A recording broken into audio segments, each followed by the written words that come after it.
And we're on. Hey Lee, how's it going? It's going great. Today is October 11th, 2017. Already Thanks for getting there. Thanks for coming on. Yeah. It's pretty cool to see the studio coming along. Thank you. Yeah, this studio. Let's see, when did you and I start building this thing? I don't know. 2 years ago? 2 years, is that right? 2 years? Well, it was the first thing. Was it before Stray Kids or during Stray Kids or after? Because I know Stray Kids was like 3 years ago. Well, it must have been in the middle of it while you were shooting the first part of it. Yeah. It must have been. Oh, that's not going to be good for it when I bang it like that. Yeah, because I took cell phone.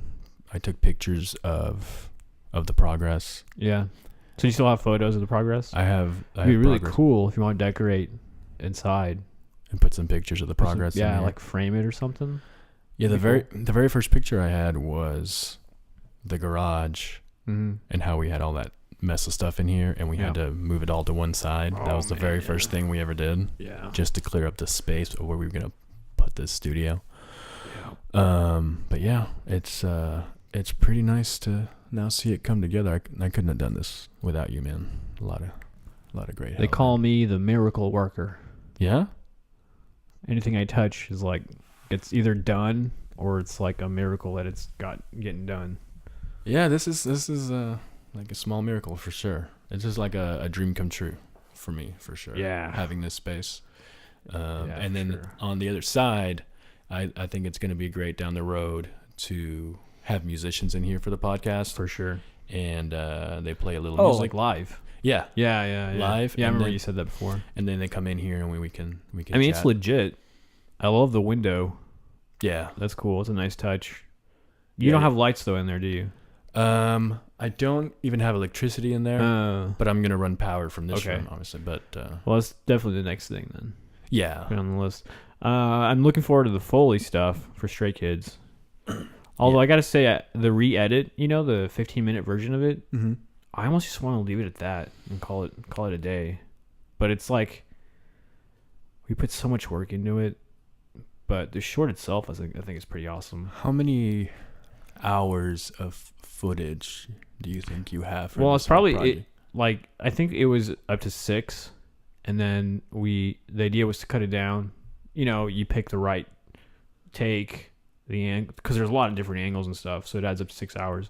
But if you cut it down so that it's just like the movie as you want it from the different cuts and the scenes that you picked, the takes, it comes out to be an hour, something like that, close to that, over an hour. And then, but a lot of it is like... You're talking about the actual full length. Yeah, the full length. Yeah, I know that's over an hour. I just wondering how much footage you had accumulated. No, like 6 hours, yeah. That's 6 hours, and that's just the first part. So the second part was probably around the same, another 6 hours. So 12 hours total. Yeah. I knew it was something intense. When here's another one. When did you first even start thinking about the idea of this story? I don't know. That's hard to say. I think it's probably a year and a half prior to shooting, honestly. Is when you first thought, okay, I'm gonna I'm thinking about this story about these kids in the street. I was inspired by a lot of comic books I was reading, and I wanted to have like a comic book feel in a way, if that makes sense. I don't know if that makes sense. Well, yeah, it makes sense in the sense that, well, I think it's interesting you say that because you say comic book and Marvel and DC comics are making... It's different though, because like I'm speaking in terms of like when you look at a comic book, it's like storyboards. You're looking at storyboards. So I wanted to, if you look at my movie, it looks very picturesque and storyboarded rather than just shooting randomly. That's what I mean by that. And I did storyboard the entire thing before shooting it. I see what you're saying. Yeah.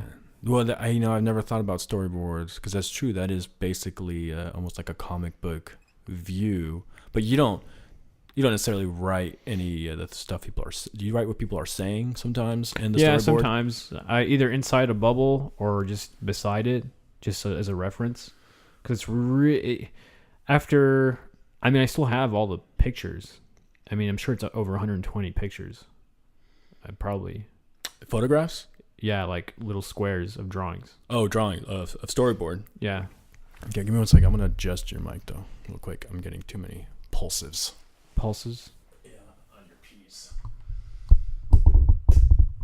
Mic adjustment. The service is great around here. All right. Sorry about that, folks. But there was a moment where, so you take the size of the room and times it by 2, and then you cover all the walls with the pictures. That's what it was like whenever I finished it. All the storyboard. Yeah. Okay. It was all hung up so that I could remember visually that. see it. Yeah. I remember that. So you had, I remember you had all these boards up on the walls. Yeah. And you had And then I storyboarded. pinned all the little pictures to the boards. Yeah, I remember that. So where's all that stuff now? It's in a file. It's just in a file somewhere. Wow. And okay. I'm thinking about, like, depending what I do, because it's really hard to know exactly. It's kind of malleable in that way. It's very, like, it's still in its formation. So I might take the first one and the second one, because I like the way how the 15-minute edit came out to be. Mm-hmm. There's something really cool about it. So I might just take that, add on to it, and then put in part 2 and do it too. So that would make the whole feature if I did it like that. It could be very interesting. So what I would do then is for premieres and stuff, I would take a wall and put up all the storyboards so people can see how, like, it relates back to the movie. But I think that'd be impressive. You never see stuff like that. So I think it'd be cool. Yeah. So 4.5 years ago is when you first roughly started thinking about this idea. Yep. And then you started working on the script. Yep. And then how long till you had a finalized script? Not long. And I only did 30 pages for the first part, and then another 30 pages for the second part. So it's kind of weird because when I shot it, everything was open. I was like, oh, there's a cool shot over there. Let's do that. Or there's some cool stuff happening over here. Let's do that. Or, When you were shooting? Yeah, because it's such a huge opportunity to be shooting on the red. So it's like, oh, what can we shoot? Let's just add in something. So that's why instead of having a 30-minute film, it ended up being like over an hour because of that. Oh, I see. Does that make sense? Yeah. It's almost, yeah. And that reminds me of like music too, where equipment in a situation also kind of help sometimes inspire things to happen that kind of weren't planned. Yep. But okay. And I remember I was at a couple of shoots. Yep. All guerrilla style.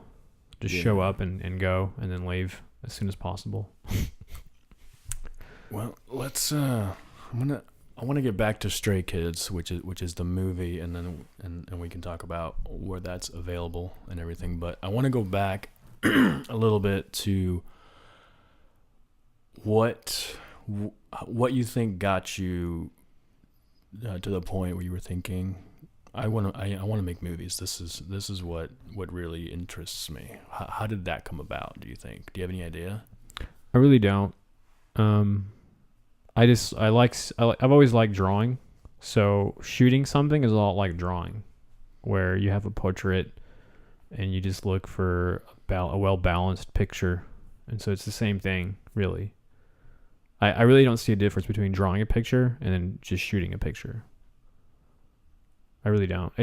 One takes longer time-wise, but at the end of the day, you have the same result. You just have a picture.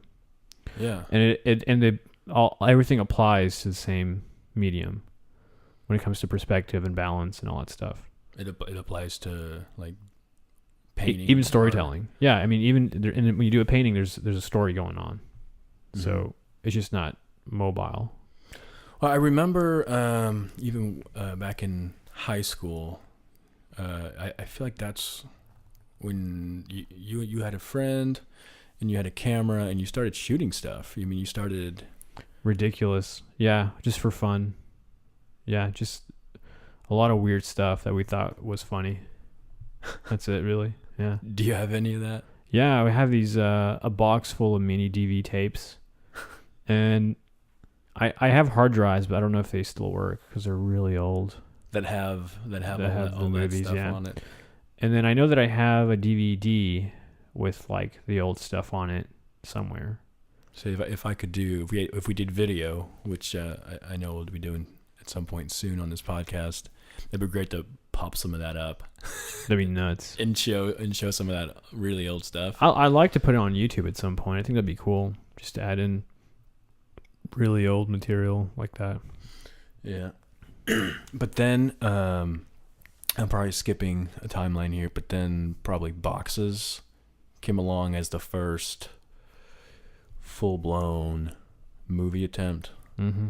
And is that available on YouTube? Yeah, it's on YouTube. It's called Boxes. It's called Boxes, yeah. It's probably the worst and best film I've ever made.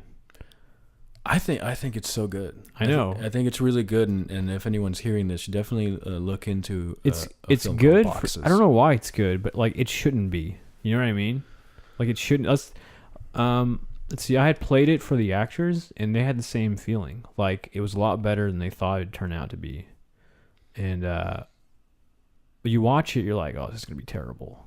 But I don't know, something about it. Well, it has a consistency about it. Yeah, that's probably so. what it is. Once you get, I mean, because you know, and I storyboarded that one too, so that's probably why it also has like framing to it. Did you end up sticking very closely to that storyboard? Yeah. I even built miniature like dolly tracks out of toy train tracks and stuff for it. I remember that. Yeah, and so it gives it that cinematic feel sometimes. And I'm in it. I play that neighbor that comes out, and I don't remember. Very awkward. I had really long hair too. Well, you know, I call it the original Tulsa awkward film because years after that, there's a movie that came out called The Rockstar Dreams, Christopher Duncan. The Rockstar Dreams of Christopher Duncan. Yeah, I remember that. So that was like an awkward movie. There's something about awkwardness. There's a time period before hipster was a thing. I like to call it the awkward period. Yeah. And that's where the hipsters flourished after that. It's weird. Yeah. Huh. And now I don't really see a lot of hipsters. It's more just like, if you want to get political, the hipsters are like liberal now. You know, you don't call them hipsters anymore. You call them liberals. It's weird. Really? Yeah, it's a transition. No, I didn't. Well, yeah. I guess I don't feel like I really see as many anymore. I still see the beards, and I see the trendy glasses. Sometimes the rolled up mustaches. Yeah, I don't see it as much. And I know I go to university where there's like a lot of young people, so it's not. Okay, that's interesting. So it's transitioning, that whole I think so. hipster thing. Yeah, I think so. Okay, well, that's Boxes. If you want to check it out on YouTube, it's basically about a young man that locks himself in a classroom. In a classroom. Yeah, he snaps from all the stress of his life. Uh-huh. And he goes into that classroom, and yeah, I remember that. Yeah, that's good stuff. Yeah, pretty good. My mind, I was like, I'm gonna write the best movie in the world. It's gonna win Sundance. And people are going to be like, who is this film director who out of nowhere made this awesome movie? Honestly, though, if it was shot like on a red and with awesome quality, it would have been good, I think. It would have been like really good. I agree. Yeah, I think it would have been. Yeah. It had good music, too. It had really, really cool original music in it. Yeah. So, yeah, definitely worth checking out. And I might revisit that style of music, too, at some point. Very cool stuff. Yeah, and then okay, so after Boxes, what did you go to next? Was the March for Life? Well, I try to do different things. I don't try to repeat because it doesn't make sense to keep repeating the same stuff because you're not really challenging yourself. Mm-hmm. So I think Marching for Life came first. Oh, before Boxes? Yeah, because at that point, I never made a long narrative film. It was all long documentaries. And so that was the switch. I was like, oh, I don't want to make documentaries. I want to make narrative films. So that was the switch, was Boxes. Okay. Yeah. Yeah, the headphone stuff goes off. And so the Marching for Life, that was basically you went down. I mean, that was a 2-part thing too. That right? was straight out of high school, 17 years old. First time I went. And then I went again, and after that for the third time to really try to capture the right footage. And I call what I call the money shot, which is the most impressive I know which one. Yeah, at the very end. From a distance, looking down on that from the top of the hill, and it's just an insane amount of people. Yeah, insane amount of people. I remember when we got up there. It's like it reminds me of like people who are like migrating. You know what I mean? Just a long, huge line of thousands of people. That's what it reminded me of. It's impressive. Yeah. Is that available on YouTube? Yeah, yeah, it is. So just look Marching up for Life. Marching for Life. But that would probably pull up a lot of different things. So just Yeah, it might because they do it every year. Yeah. So you're gonna find like the newest version, and then after that, a lot of people started making feature film Marching for Life films. Yeah. And then there's one company that tried making like a very serious one. You know, Yeah. it's like I set trends. I feel like I jump on the ball before anyone does. And then, Yeah, when we were, because I went 1 year with you as your cameraman. Yeah. Because you were going to try and interview people, which we did. Yeah. And it didn't seem like there was anybody else out there doing that. I didn't run into anybody. Yeah, it was at a point where people weren't yet, like cameras weren't so available. And so you really had to have money. And so I had saved up or rented equipment. That's right. Yeah, I rented it. And it's cool because I had to convince the people to let me do it, to go to DC, which was cool. Now, do you remember did we get there really early? Yeah, because we were walking the streets. It's ridiculous. Do you remember what time we got there? We were walking the streets. We went to a McDonald's or something to kill some time. Yeah. For some reason, our flight got there super early. I remember that. Yeah. It was like it snowed, right? Was that right? Was it cold? It was cold. I don't think it snowed. There's one time I went that it snowed and it was nuts. It was freezing cold. How many times have you been to DC now? 5 times. Wow. Good stuff. Yeah, I love that town. Really? It's just so clean, it seems like. And all the monuments and stuff. I like it. And the museums. Would you live there? I don't think so. Is there any kind of film situation going on? Sorta. I know they do a festival that's pretty up there. I might try submitting at some point. Pretty recognizable, actually. Yeah. I don't know. I can't remember the name of it, but there's one. Very cool. Okay, so now we knocked 2 out. So it was Marching for Life, then Boxes, then was it? Well, I did an attempt on doing I had this idea of trying to make a feature film all by myself to see if it was possible. And I was the actor. So it was called Ratherman, and I incorporated. Oh my gosh, I remember. I incorporated footage from like real documentary stuff, and then added because it was like a movie where there was a plague and people died. No, I remember that. So I was by myself, and there was it had snowed, right? And you were walking in the snow like all alone, like. Yeah, there's that, and then I added fog, which was pretty realistic. Like I set up a tripod in the middle of the road. This was at a time where nobody was at downtown. Nobody. There was nothing going on. Uh-huh. You could do anything. So I'd set up a tripod in the middle of the road, and then I started recording, ran like far off to the other side of the corner, like really far away, and started walking towards the camera. And I got that shot where I'm like walking down the middle of buildings, and then I put fog over it, like an effect, like a cheesy iMovie effect, but it looked pretty realistic. That's probably like one of my favorite shots. Is that on YouTube? I don't know. It might be. Okay. It might be, yeah. And then after that, I did one called Shards of Glass. I remember that. It's black and white. Yeah, I was trying to experiment with like Gothic style and like noir.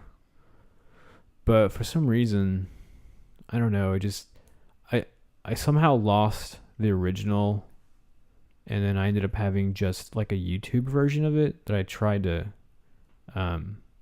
like copy or something. So I have like a really bad quality version of it. So, That's what's left. yeah, sadly. That movie, I saw that at AMC. No, Cinemark. Cinemark, yeah. That's crazy that the footage would, like, the digital files got corrupted or something. Yeah, but when I showed it there, it was the good version. Right. So that was cool, and it was cool seeing the huge screen like that, black and white. Packed house. Yeah, packed house. It was like the real attempt to somehow break into real mainstream theater, you know. Yeah. And then Marching for Life showed at Cinemark too. Okay. So that was cool. That was like tremendous. And then the last one I did was Hatch that showed at Cinemark. Yeah. Which was also Hatch was pretty intense. yeah. Yeah, that one is that on YouTube? Yeah. So Hatch is really cool. Probably better. It's kind of a psychological type thriller. Yeah. But without going too much into it, you just want to recap the story. Yeah, basically just a group of friends go camping into this like notorious forest for being haunted, and like for having like a spiritual being in there who like basically like takes over bodies and then it controls it. So the idea is that the spirit, we never see it really, you know, and it starts like weird things start popping out. One of the weirdest things they see is a wolf head chopped off. They find it with its guts like coming out of it, and then there's this big, and it's talking about setting trends. One of the biggest things I did was in blood it says "Get Out." You know, like, you know, that movie that just came out called Get Out or whatever. So like, so I thought that was pretty cool. But basically, yeah, it was, and then I used Get Out in other scenes where like, one of the guys ends up going to the hospital, and when he comes back to his car, it's like painted on the side of his car. It says "Get Out," which is pretty cool. Yeah, it was also about a military. Yeah, that's right. Yeah, the guy comes back from Iraq. He's supposed to like suffer from what's it called? What is it? PTSD. Yeah, or post traumatic syndrome.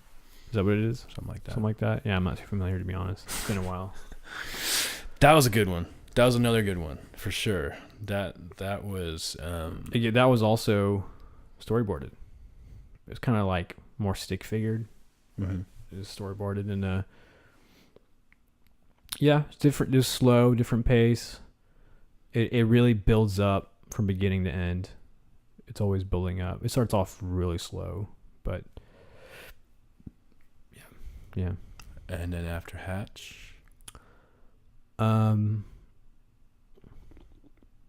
don't know. It's hard to. What did I do after that? I know that I went back to DC when I went to visit Ron Paul. I met him because he was running for president, and I thought he would be a great president, to be honest. So I did like a mini thing about him. I remember that. Like, you know, Marching for Life. This was like Marching for Liberty. And then it's almost like you took a little break. Yeah. and got into music. Well, it was more like, man, no one cares about my movies. You know, I'm killing myself, and like I can't find an audience. So I was like, maybe I should just stop doing this. And so, yeah, music. Music was the way to go. And the band was called Root Amps. Root Amps. Yeah. And you guys found some pretty decent success in this area. Sorta. Yeah. I feel like we hit a ceiling, a point where it was like people just knew us, you know, all the venues we played at. And then because we never ventured out, you know, we never really cultivated that. And the only time we went out was the Norman Music Festival, which is cool because there somehow people knew about us and they were just dying to see us.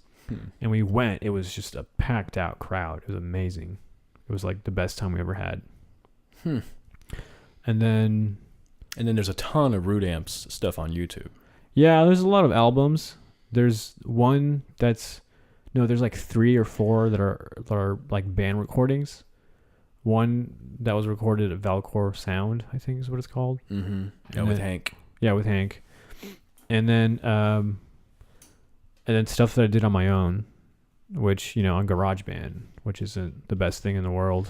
But then you guys also did some live recordings. Yeah, we had live recordings. There were these local band people like the Dollar Drums, and they actually got analog and they started recording analog. They had like a tape deck. Yeah, so we started doing that with them, and they were wanting to do it because they were wanting to learn, so they were just figuring stuff out. And, we got along too. Are they still recording? I don't even know if they're still a band, to be honest. Oh, okay. Yeah. I think what was cool was when things were going well, the best band we ever played with was called Prima Donna, which is it was an opening band for Green Day, which was cool. Oh, wow. Yeah. Where did you play with them? We played in a terrible venue. I mean, the venue was great, but it wasn't known for having bands. It was like they were starting to do it, and it was just it was just not a good time, to be honest, because hardly anybody showed up. It wasn't promoted very well, and it was weird. The band was good though. What was that Asian band you guys played with? That was them. P-Lander Z. P-Lander Z. Yeah, and they dress up in different colors. So like one is a yellow guy, one's a red guy, one's a green guy. They always use the same outfits, and they just go. They have the worst music, but they have the best gimmicks, I think, for shows. Are they from somewhere in Asia? No, they're from New York. Oh, okay. But I think like they all like migrated, and they all met in New York. Oh, okay. Started a band. I don't even know if they're still a band, to be honest. Yeah, it's been a while. But we're probably looking at recording a song of yours, maybe over. Yeah, I would love to be honest. In December. That'd be really cool. That would be the first. That might be the first song we record here at the studio. Because like so much time went by, and we just kind of like. When you take a break for something and come back to it, you come back with fresh eyes. But now it's like fresh eyes and like maturity. So it'd be very interesting to see what comes out. Yeah. Totally. So stay tuned for that. Yeah. So we're probably missing something, but we can get to Stray Kids now. So this is a story about some kids that are basically homeless. Well, one of them joined recently, the two little guy gang, and they get hooked up with just running or doing things for a gangster guy. Yeah, collecting money basically. Just collecting. Like in Rocky, his job was to like muscle people for money. Yeah, basically the same thing, but they're kids, but there's like 3 of them. Yeah, and then that plays out, and we don't give much more. Let's not give more away than that. Yeah, well, it's not central to the story. It's just what they're doing. Yeah. Yeah. And so, just recently, you've put together a short using the footage that's right that came about for the full length project. Mm-hmm. It seems like the project became like bigger than you were thinking, as far as just how massive it became. Oh yeah, as a full length. To have 12. Is that? How much hours do you normally have on a full length? How many hours of footage? I never shoot more than what I need, but for this I did, just because the idea behind Stray Kids was, behind any movie, is let's better the equipment, let's better the story. So Stray Kids was a huge jump to like the Red, which I never shot on. So that was pretty cool. So I just tried to take advantage of that. And so I shot as much as I could. And is all the footage used in the short? What's the short called again? So the short, I use a line that Jerry says as the cop. At the very end, he goes, "You'll be next," or "You'll be next." So I took that and used it as a title. That's right. Okay, so it's called "You'll Be Next." Now, is all the footage in that from the Red? Yeah, it's all from the Red. And it looks, it looks good, and I purposely I monotone the color. Like it's like when you shoot with the red, the color is amazing. But for the story itself, I felt like the mood had to be toned very like a monocratic kind of color, a lot of browns, And so I did that, and I purposely degraded the footage to make it look like film. It's kind of grainy. Interesting. Yeah. I mean, it looks amazing. The way it all looks. There's a scene where they're on the skateboards, and they're just going across. Yeah, we did a track shot.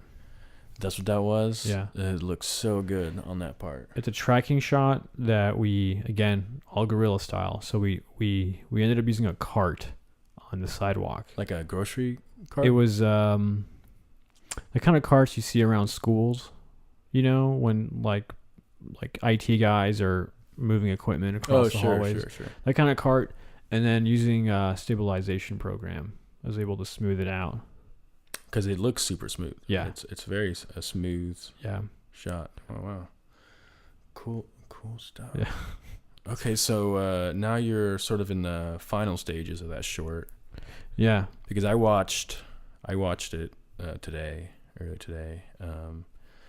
And it's great. It's really cool. I like the editing and the style on it. There's scenes where there's like no volume. There's no sound. I definitely took the advantage of saying, okay, I got 15 minutes.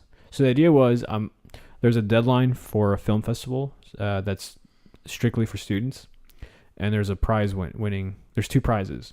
One is the best film, which is $1,000, and then there's categories, the best category film. So there's drama, comedy, mystery, suspense, and all that stuff.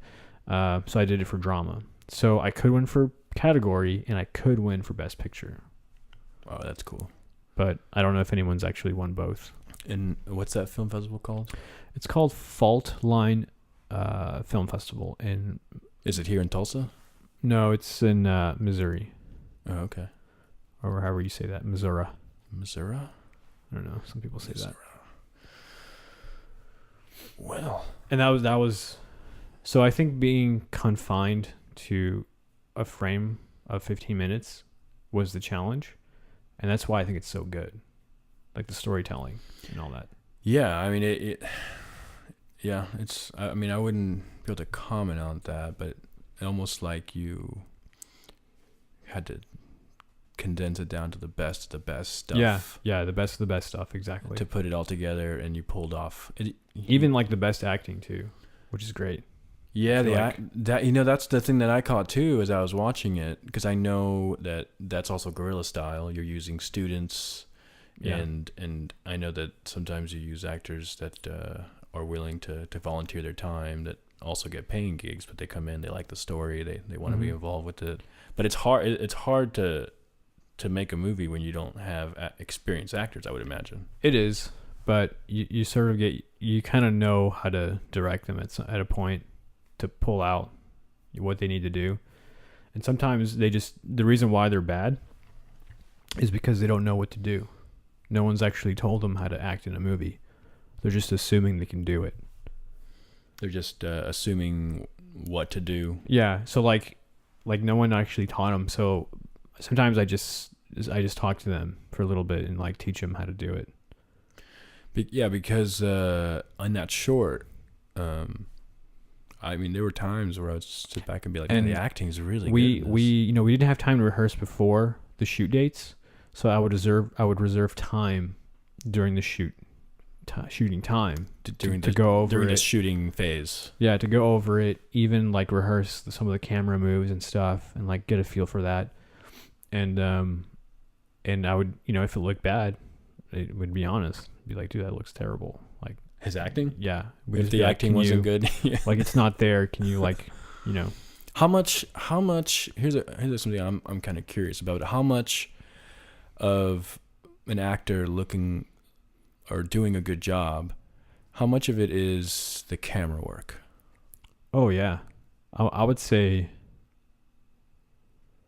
man, that's really hard to balance. You have to find a balance, I think. So you could have a great actor and do a scene and do it great, but it could be ruined by the cinematography, or the easily. lighting, or Yeah. I mean, I all think these so. things tie in together. I think that's something people don't realize Yeah. is a lot of time these actors that win Academy Awards and stuff also have Like some of the best DPs. yeah. That they're working What's on. a DP? Director of photography. Yeah, a DP or cinematographer. Or vice versa. You could have an amazing DP, and his camera work is like ridiculous, but that doesn't mean it's going to help the acting at all. That's why there needs to be a balance. Yeah. For me, movie making it's got to be such a tough project because you got to have so many experts involved. Yeah. Or, I mean, at this point, I feel like I'm the expert in a lot of these fields, and I'm just trying to, like, channel that through other people. But that's really not the best way to go. Like, the best way to go about it is to find the real experts. But I'm kind of getting there by reputation alone, which is cool. I'm attracting a lot of, like, talented actors and, like, talented crew as well, which is cool. So you're sort of building a crew that works with you. Yeah, it's not a repetitive crew. I mean, in some cases, it has been lately, just out of pure luck, because schedules just work out that way. But, like, for the next one, the Monopoly themed, like, I have, like, some of the best people. And honestly, I don't think I'll be able to get that again. But I'm at a level where I might attract more professionals in that sense. Well, that makes sense. Yeah. The better things start to come out, the more people want to. Yeah, because I think they see your work and they're like, oh, shoot, I got to work with this guy. You know what I mean? Oh, yeah. Yeah. I think the trade-off is, well, I'm not getting paid, but I'm collaborating with, like, one of the best people. So For them. Yeah. For the people that come. Well, yeah, absolutely. Yeah. I mean, if they were in Hollywood, I mean, they'd be running sandwiches or something. Yeah, and so the idea is that they have an opportunity to up their game, which is, if you're not working already in the industry, you're going to want to do whatever you can to up your game to be noticed. So that's why, in a lot of ways, I'm providing a platform for people who want to get noticed. So it's kind of interesting. Yeah. So that's what they get, and what you get In out return, of it is their services, their expertise. Yeah. We skipped the movie that I call Ashes to Ashes. Yeah. That was probably the last one. I mean, you skipped a lot of my student films. Yeah. But this one was the biggest student film Today, so far. They've just grown Yeah. project to project. I think 116 though is pretty awesome. Where I built a robotic costume. Yeah. I thought that was Is that on YouTube? Yeah. So can people just go to your YouTube channel Uh-huh. and they'll see everything that's on there? Yep. Okay. Yeah. Was it 116? 116. Yeah. You made a robot suit that you wore, and then it was talk about that. The simple costume made out of like cardboard material, and I connected electrical wiring to like batteries and LEDs. So I was able to build light eyes that lit up, and I had to build it in a way so you can actually see out of it, which was very difficult. And then and the wires from those eyes ran down the arms that led to buttons in your hand so that you could control, so you could like blink and stuff. And then the other part was I designed a battery pack. It was like a 3 LED light battery. It wasn't real, but it was supposed to act like a battery pack. So it had 3 lights. When the 3 lights were lit, you were full power. 2 lights halfway, 1 light, you were about to lose power. Yeah, that was a cool one. And then the back of the shirt was a cable with a plug. You plug into an outlet. Right. It was kind of cool. Yeah, that was definitely worth checking out. There's I think that had like the best costume, period. Like for student, like I've never seen anybody design anything cool like that. But then you took it and you went out in public. Yeah, with the mask to test it out. Which in a lot of ways it was like its own little character, which was kind of cool. I might revisit that and just go out, like make a better suit and go out in public like that. What was it, like was that a 5-minute short? Yeah, like yeah. that? Yeah, well, yeah, I was like 8 maybe. Yeah.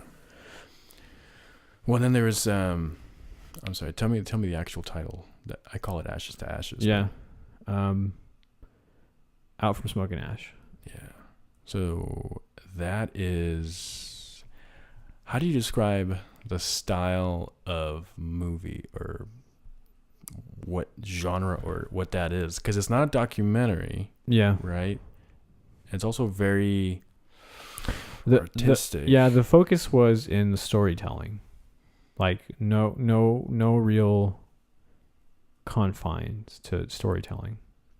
But it was the Tulsa race riots. Tulsa Race Riot told through a lot of different artistic like mediums and expressions. So in a way it's a documentary, but in a way it's not really a narrative film, because again, it's all about storytelling.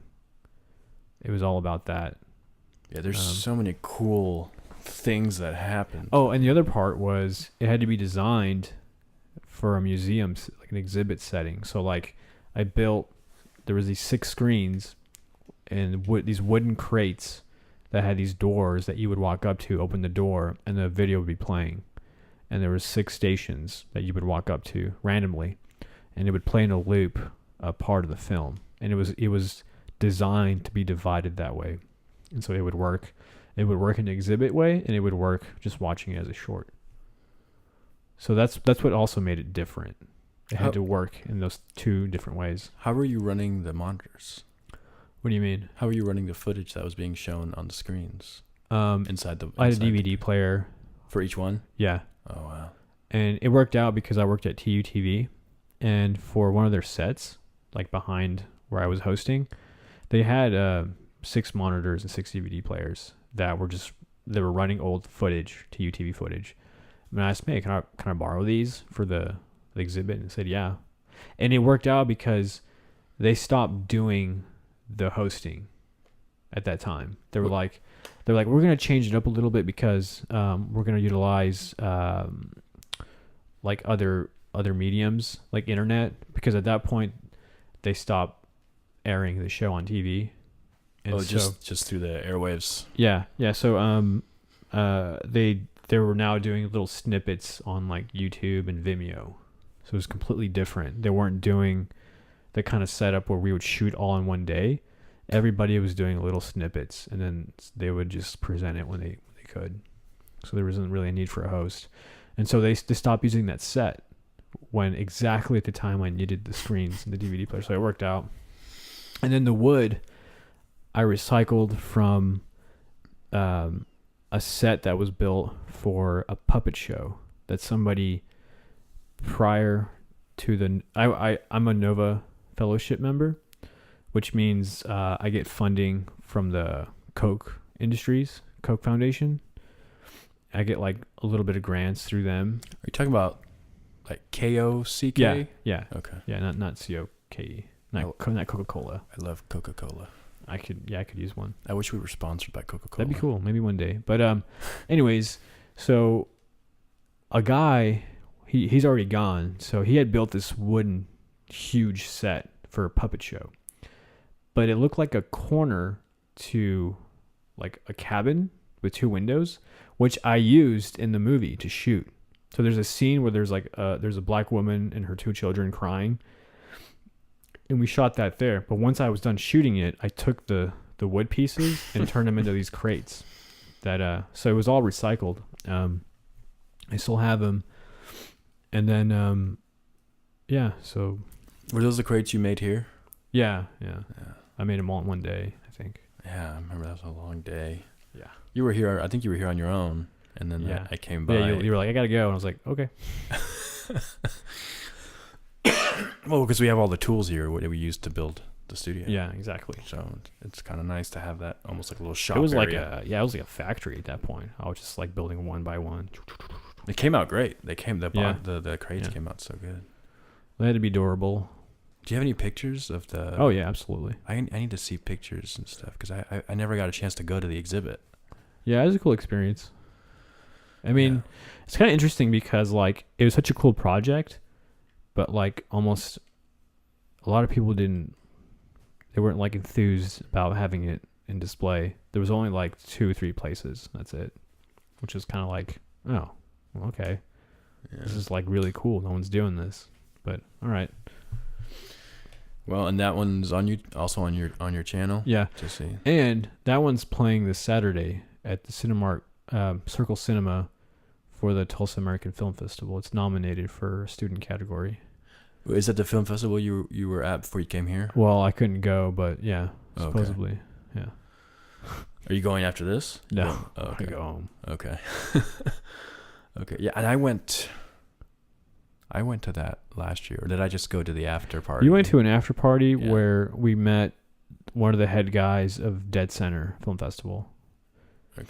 And I have that entered into that one too. So we'll see how that goes. Are you going to the after party again? I'm kind of volunteering to help prepare it, so I'll probably be there. Can I go? Yeah. Make some contacts, get some more people for the podcast. Yeah, that's true. You could do that. It'd be interesting. Cool. And one of the reasons why I couldn't go today is because I'm doing original video work for the Rocky Horror Picture Show at TU. It's a theater production, and they're projecting onto the stage like everything. So there's a stage built, but it's like painted like this white off color, and they're going to be projecting like the images of the set to build the set. You know what I mean? Okay. The set's going to be projected on there. Yeah, onto this wooden built set. You were shooting. So I'm shooting all the what's going to be projected. Original content. Yeah. Wow. And it's been pretty intense. How are they? When people are acting in front of that, is that going to create shadows? I don't know. I didn't really. It seems like they're either. I honestly don't know. Because they have projectors now that will sit directly above the screen it's projecting on. Right. I think it's something like that. Yeah. Yeah. It's like at a high angle going down. Yeah. But there might be shadows though, even so. Which might be part of the whole. Yeah. Thing. It gives it a feeling for sure.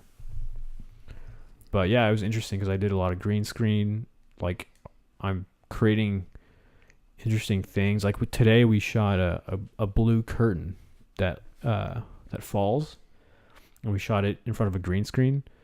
And in the movie, at the end, this curtain falls, and so we're trying to recreate that. So when they project it on the stage, it'll be projecting the curtain and it'll fall. But I had to create it from scratch. So I had to create a curtain that fell into 3 pieces out of 1 that we shot. It was real interesting. And then I had to turn it to a red color. So I'm learning a lot how to manipulate stuff on editing software. What software do you use a lot? Most? I jump between Premiere and Final Cut. Final Cut's really friendly to use. Premiere is not friendly to use, not so much, but you have more control over stuff, I feel like.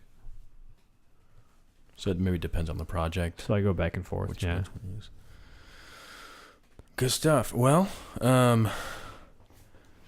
what would you say to an 18-year-old that wants to get into he wants to make movies? Well, there's a saying, like, the younger you start, the better, because it's such a long track to actually becoming a professional that a lot of the time is spent reaching that level.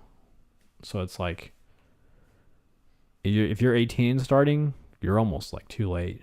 You'll be either in your late 30s by the time you're a professional and getting a job, a real job doing it. So it just takes time. It takes time. It takes time to build a reputation, honestly. That's all it's all about. It's about maintaining and building a reputation of just being the best. And they get the jobs, basically. Right? That's how it works. Capitalism. Yeah. Prove your worth. So what's your advice then? Interesting enough, right now, the TU Theater, they're already going to hire me on for the next production, and they're giving me a bigger title. Right now I'm just videographer. For the next one, I'm videographer, but also in charge of the design and stuff. So it's a little bit more set design. Yeah, but it's just with the videos, so it's kind of interesting. Yeah. got a little bit more range more flexibility to do my own. Like I come up with the ideas and do it in the style and stuff. Because right now I just show up and shoot whatever they're doing, Mm-hmm. So that's gonna be interesting. Oh, it's gonna be 1984. Oh, is the next play? Yeah, That's the play. yeah, the next one. I'm excited because it's a cool story. Yeah, I don't actually. I know of it. I haven't read it. But what was his? Oh my gosh, I can't believe I can't remember his name right now. The author? Yeah, Yeah, I'm blanking on it too. I mean, I want to say Orson Welles, but that's not right. That's the filmmaker, right? Orwell. Yeah, I don't George know. Orwell. That's right, George That Orwell. is. And he's got an interesting life. He kind of was born into money growing up, but he somehow got sucked into this, like, he wanted to experience what it was like to live in poverty, and his whole life was like that. He went to the military, but then he became just this poor guy. It was kind of interesting, and he wanted to make money, selling stories and stuff and writing. So he kind of wrote 1984 when he was kind of sickly, and I think he finished it like in his bed before he died. And the story is about the world when there's like 3 superpowers left, and there's this giant war happening in the side of like Europe, or I mean it's not called Europe anymore, but like, and basically they're not fighting for any real reason except to like just send people to die. And in society, you're not allowed to think really for yourself, and like you can't really. There's no real, like, words have been manipulated, so they kind of lose their meaning, and like some words don't even exist, so it kind of stops this idea of being able to think, because you can't think without certain words.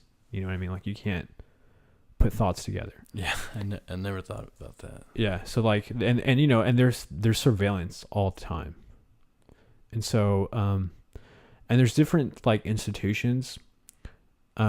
It's built so that there's like a few group, the elite, the very top, and then from down there it's like everyone else really. And So like today. yeah, sorta, but this is more like Hitler style. And so basically like if you're acting not in compliance, you get thrown into this institution where they basically like scare the crap out of you back into being a thoughtless person, just like back in sheep. like North Korea. Mm-hmm. It's like that, yeah. The whole world's become something like that. Yeah, like that. And the whole system is built on the idea that war is good, and they're fighting for their like patriotism and all that stuff. But not in the same as United States. That's different. Like that's organic what we have. But like this is like totally like manipulation at a like terrible scale.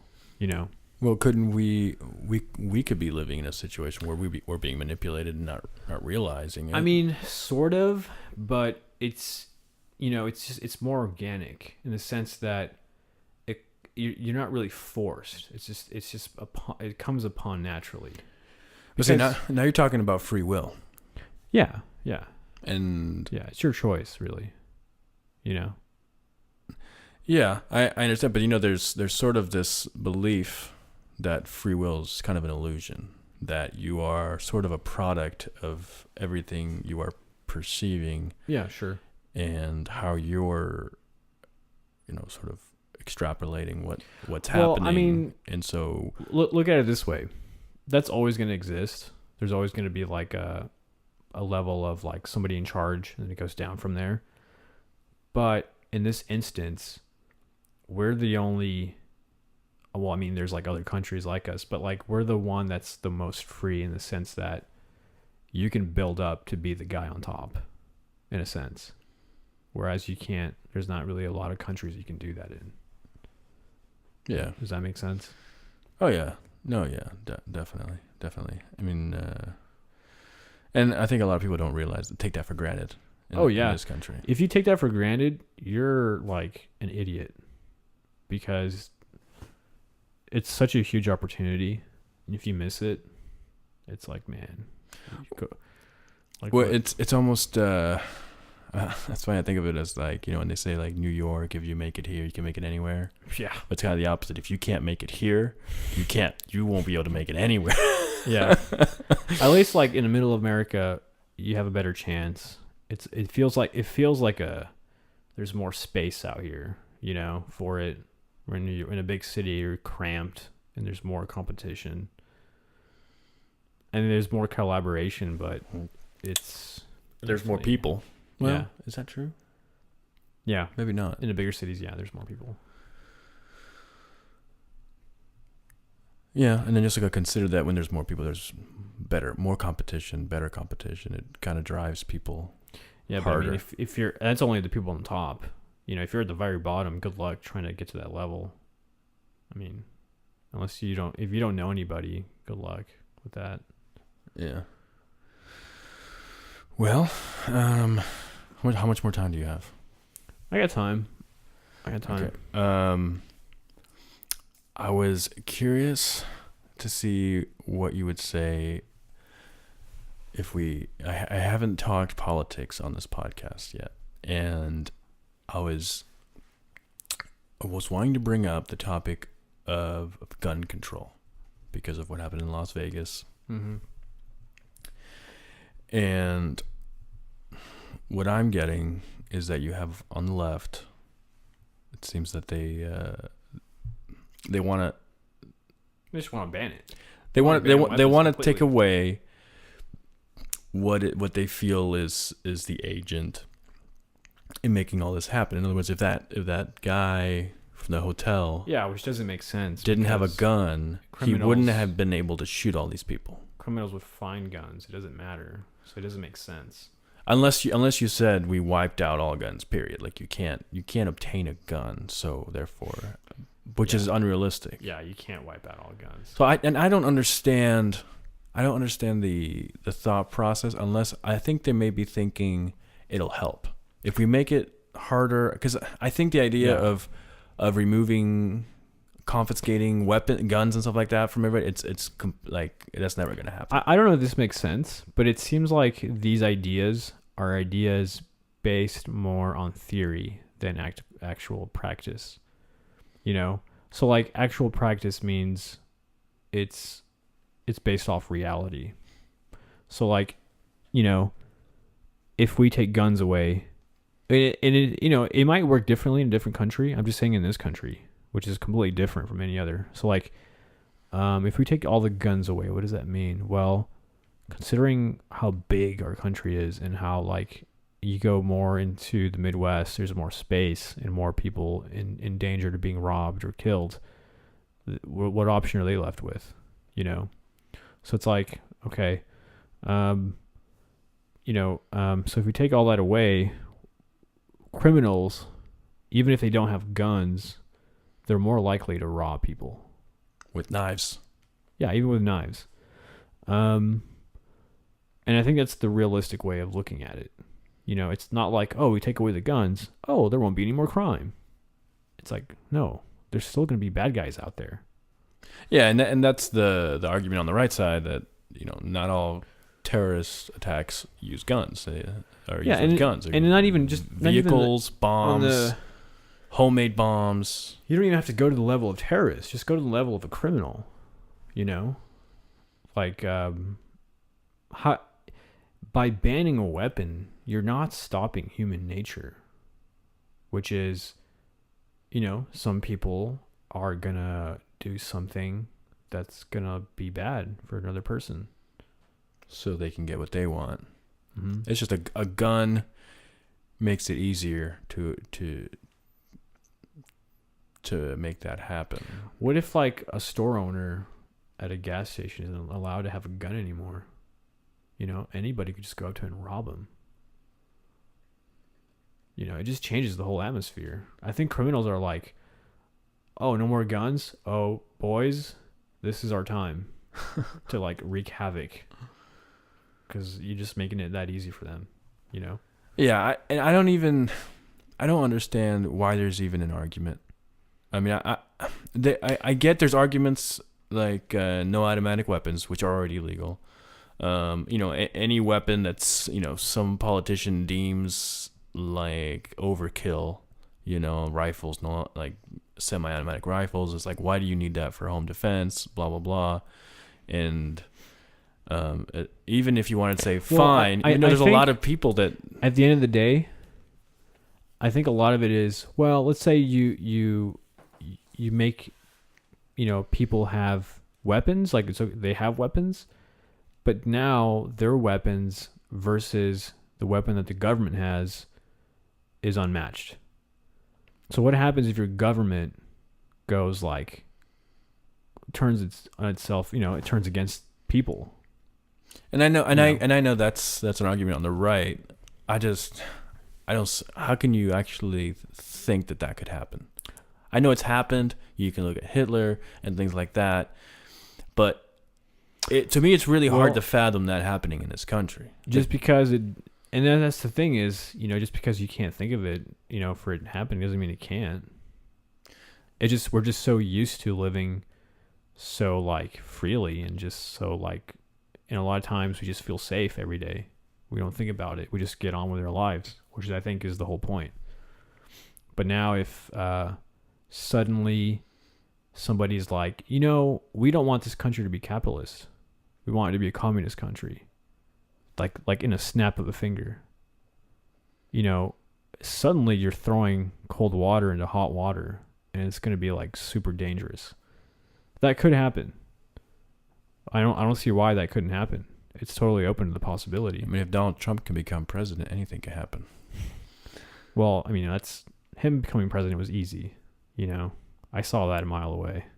I called it. A lot of people did. A lot of people who just wanted to look at what was happening and not just be blinded by media or whatever. Yeah. There were a lot of there was even a lot of people on the left that saw that coming.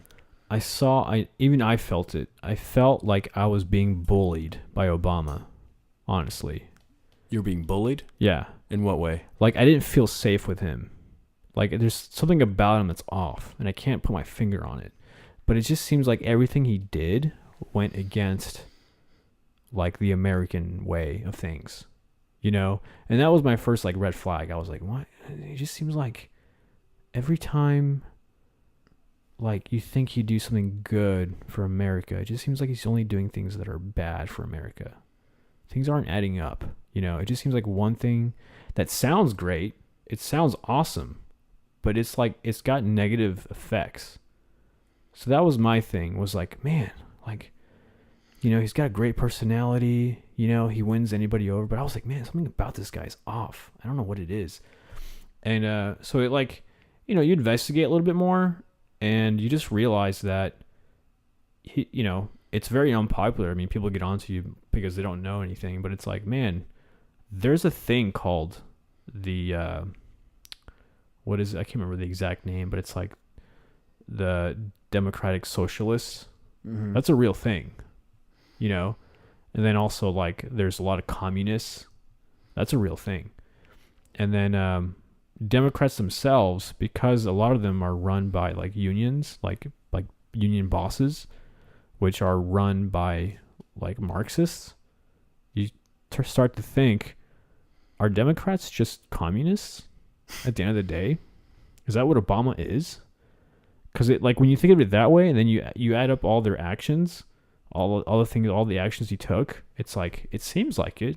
It seems like he's trying to change America as it is into something that's completely like that would just change it forever.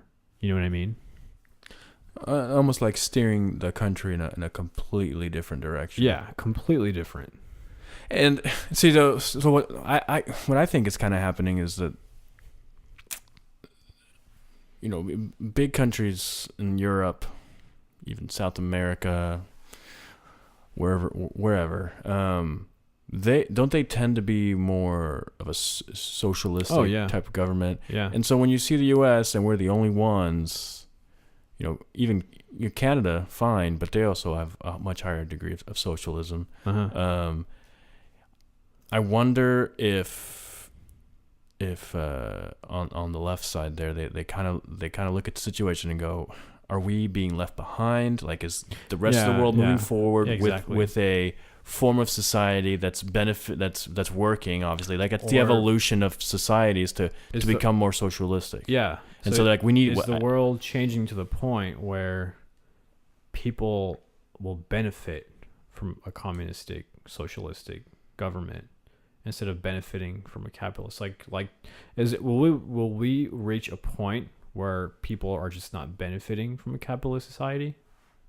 I think that's the only turning point I see, but I don't think we'll ever reach that point. To be honest, capitalism is on the right. They love to stand on capitalism, and it does have some amazing benefits in the way that it works, but there's a lot of, for lack of a better way of saying it, just a lot of bad stuff that happens because of capitalism. Yeah, for sure. And I don't necessarily think it's because of the way capitalism is designed. I think it's because of people. Yeah, people are naturally corruptible. But my argument is, in all kinds of types of systems, which all will corrupt, even in like utopias, which would never really exist because people will always be corrupt. The best system against corruption, I believe, is capitalism. And that's fine. But I even, for example, McDonald's. Mm-hmm. In this capitalistic system, McDonald's has come out and said, here is some food that you will find delicious and is inexpensive. People go, they love it, they eat capitalist system. Fast food starts to pop up everywhere, and all of a sudden we're the fattest country in the world, in the sense. Because that's what capitalism did. They said, it's because we have so much freedom that if we become irresponsible, there's a side effect to that. Because there's so much freedom, we still have to be responsible about our choices. We can't just not be responsible about our own choices. And that's where capitalism doesn't work. It's because a lot of people aren't responsible. With their actions. And it doesn't. And they're not just gonna die today. They're gonna exist in society, right, making poor decisions that will basically cause capitalism to bring out businesses that feed off that irresponsibility. Yeah, absolutely. And that, in a sense, can destroy society. Yeah, sure. And so it's not fair to blame capitalism. Again, and I think you could make that same argument for communism, for socialism. Yeah. It's not as much this problem of the system as much as the people. There's always a side effect. Like I said, I don't believe in utopias. I don't think it'll ever exist unless there's like. We could all be on like meds and kind of be like zoned out. Well, I'm thinking it's either going to be an integration of AI with human beings. I think that's the only way to create utopia, to be honest. I don't know how utopia would work, because if you're talking about everyone being happy, people spend their whole lives trying to figure out how to be happy. Sure, but I don't think utopia has anything to do with happiness. I think it's more about a unity that's all working together, and like there's a place for everybody, and it's like puzzled so perfectly that it all works like mechanically in a way. But but you gotta ask yourself, what does that mean? Well, it means you might lose some freedoms, but it also means you may not even be aware of it. It's deep. Well, think about it. It's hard to think about that. Because it doesn't exist. Because like you have to like really go out there. Like, so if there's AI integrated into human beings, what does that mean? Well, it probably means that the AI is way smarter than any human being, and so it will automatically take command of everything. And because everything is being controlled by it, right? It knows where like there's lacking, and so it like makes up for it. And so you would get commands to do something and you'd have to go do it. Not because you're asked to, but because it's a command, like breathing. So you're saying that somehow it's integrated into your natural being of you. So it makes you want to go. You want to go do that responsible thing, and you believe that it's your choice. And when you go do it, you feel good about it. Well, you bringing that up is what I'm saying when we mentioned this earlier about free will being an illusion. It's a very similar thing where you don't realize that the choices you're making, you're not making. You're sort of seeing 1 + 1, and you're coming to the conclusion of 2. Mm-hmm. There was no other conclusion you could have came to other than 2. So do you really have free will if the only conclusion you can come to is 2? I mean, even if the conclusion is still 2, 1 + 1 is 2. You might be driven to 1 for some reason, because humans are like that. You know, they're not. But if you understand how math works, mm-hmm. But it's inevitable that if you ask someone what 1 + 1 is, they're going to say 2. There's no. Well, sure, but there's always, and that's a simplified version of what's going on. Humans aren't robots. You're still dealing with chemicals. You're dealing with unbalances. Even if you know, there's instances with that. Even you still know that 1 + 1 is 2, but for some reason you're going to pick 1. You know. I think it's still possible for someone to say 1, but no one is going to say, no one that understands math is going to say 1 thinking that they're right. Right. So in that sense, the conclusion was inevitable. 1 + 1 is 2. That's a very simplified version of the life we live, where everything that happens around us is 1, plus anything else that's going on is 1, so it equals 2. 2 is what you end up doing with your life. Sure.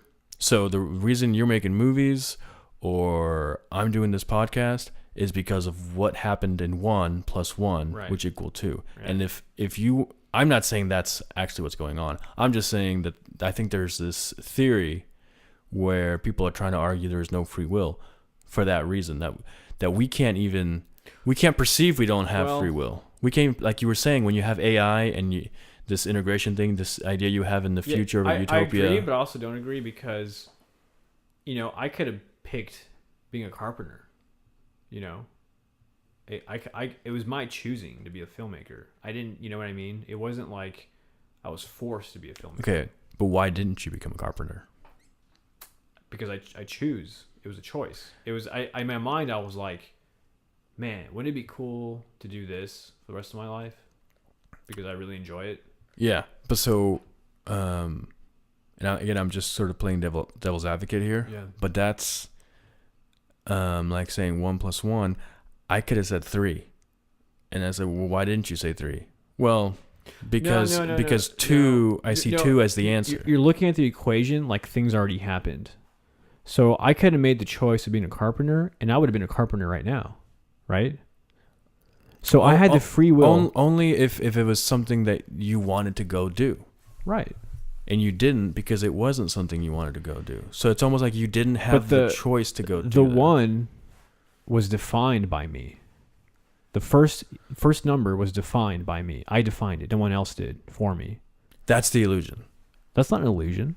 Well, I'm just saying the argument would be that that's the part where you don't realize that it's not you, that it's the whatever you're experiencing, the environment is basically dictating. No. It's almost like there's so many variables. We can't, the equation's so intense, we can't see it. I think if you don't have willpower, I agree. Like if you can't control yourself and make choices for yourself, I agree in that point. But if you have willpower, you can decide on, like I could decide tomorrow to stop being a filmmaker if I wanted to. I could do that. And so the equation wouldn't work anymore, right? It wouldn't work. Because unless that was the result of the equation, was you quitting filming tomorrow. and you don't know because the equation is too complex to even fathom for our quote unquote brains. I see what you're saying, which makes sense. It does make sense. It's kind of crazy. Yeah, it does make sense. I see your point, but it just doesn't seem realistic. Yeah, no, I understand. It's like, well, to me, it's a lot like when I use the example of trying to teach a dog French. Mm-hmm. They're not even gonna you're not gonna even be able to start that process. Okay, and so it's just I kind of if that was something that I was gonna defend, that kind of theory, I think that argument would have to be the way to go, to say it's like French to a dog. We're not going to be able to understand the equation, so we're never going to realize that we actually are not under any kind of free will. I get it, but it's still, it doesn't add up, like, because when I look back in life, there's things I can control and things I can't control, right? So the things that I did repeatedly were out of choices that I made. There were conscious choices that I made because I knew by making this conscious choice, it would lead to the thing I wanted. It wasn't like, oh, I want this because somehow it's part of the equation and the want is an illusion. But what drove making that decision? What drove it was the idea. It's kind of a childish idea, really. It's to like, a lot of it's like following a carrot. You know, you follow a carrot on a stick you can't reach. It's kind of like that. It's like, but I know I'm following a carrot, but I also know by following that carrot, I'm building an actual, like, realistic portfolio and a life out of it. Is that a mature way? I mean, I don't know if it's even a mature way to look at life, but I think everyone looks at life that way. Yeah, I guess so. I mean, yeah, the carrot could be a dream. I mean, it could be a dream. It could be anything. I mean, it could be. If I'll tell you what, if the dream is like pre-programmed in your brain, then yeah, I agree. It's all an illusion. Because all you're doing is following a dream that you didn't choose. It was like planted there. But see, I don't think that's realistic. I don't think. Yeah, you'd have to make an argument where you could say that the choices you make are dictated by what you're perceiving. Right. And the thing behind the whole no free will is just that there are no choices. The choices you made in your past were the only choices you could have made. Uh-huh. Based on, even you say willpower. Well, even if you want to say, I'm going to have the willpower to work out every day. And you do. You work out every day. It might be the willpower that allowed you to do it, but the choice to try to have the willpower to make that happen was influenced by something else. And so it's almost like you didn't have a choice, but to have the willpower to do all this stuff. I think I agree, but not in the way that you think. I agree in the sense that there's outside pressures, social pressures, things like that, even internal struggles that like apply to that. But I don't think it's built in a way where it's like set in stone, where all you're doing is just like experiencing and not really making choices. I don't believe in that. You're making choices every second of your life. I don't either. But I'm just making the case. And I think it's interesting. You know, and that's why when you realize it, you know, you don't think of it as a kid, but you think of you're older because it makes sense. Like you have all these like fairy tales and these like moral driven stories. It's because it's trying to teach you, if you make this choice, it leads to this answer. And like if you do this, it leads to this. If you do this, it leads to this. So you're not like blindly walking into things. You're kind of like, at least you have some sort of understanding that if you do this, your outcome is going to be this. So that's why I don't think it's all. Well, that's out. one of humanity's greatest strengths is our memory. Our ability to to learn from our mistakes, to remember. Yeah, for sure. Yeah. Which is going to influence our choices in the future.